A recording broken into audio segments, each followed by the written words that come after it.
answering your questions about retirement. It's Money Talk with Michael Eastham. I'm 63 and want to retire soon, but last year my investments dropped from 1.3 million to 1.1 million. Now I'm afraid I may have to work for another few years.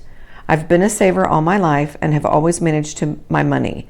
I'm not married and have no kids, but want to enjoy my retirement. I'm not sure what to do at this point with the recession looming and all the other economic, geopolitical issues. How can I make sure I'm able to retire?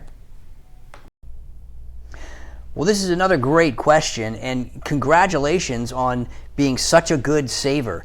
It's always gratifying to know that you've done a good job of setting money aside. In fact, I know you've sacrificed quite a bit in order to get where you are.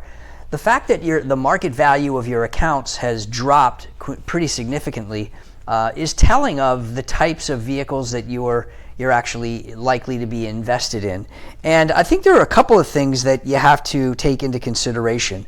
One is you want to make sure that you have the income that you need. You didn't mention a whole lot about what your income is going to be when you do retire. Of course, you're going to have Social Security. I don't know whether you have a pension or not, but the income that you get from these investments are going to be the primary source to feed you in retirement down the road, right? Maybe you have enough income today to retire on with just Social Security, but what about 5 years from now, 10 years, 20 years from now? What does that really look like? So it's important to look at your investments in a different light. And that means that you have to consider what are the tools that you can use to make sure that your income is covered both today, 10 years from now, 20 or 30 years from now. Because like I say so frequently, it's always better to plan for a 30-year retirement, even if you only live 20 years. It's better to do that than to plan for a 20-year retirement and live 25.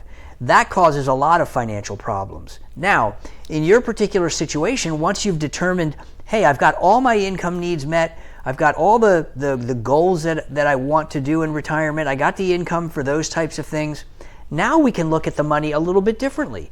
Maybe you want to take a little bit more risk or invest for growth with some of that money. But what about philanthropy? Maybe you have some charities that you'd like to leave a legacy to, or your church, or some other types of places where you like to donate time or money. That can be a great way to give you satisfaction, joy, and peace of mind as you start to move into retirement. And we see this quite frequently where folks have enough income and they've got more assets than they really need to live their life comfortably. That's where creating a legacy becomes very important.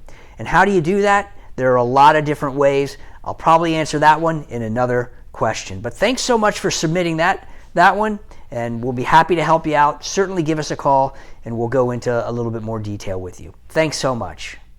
If you've got a financial question you'd like to have answered, click on the link below to submit your question. You may hear your answer on an upcoming edition of Money Talk.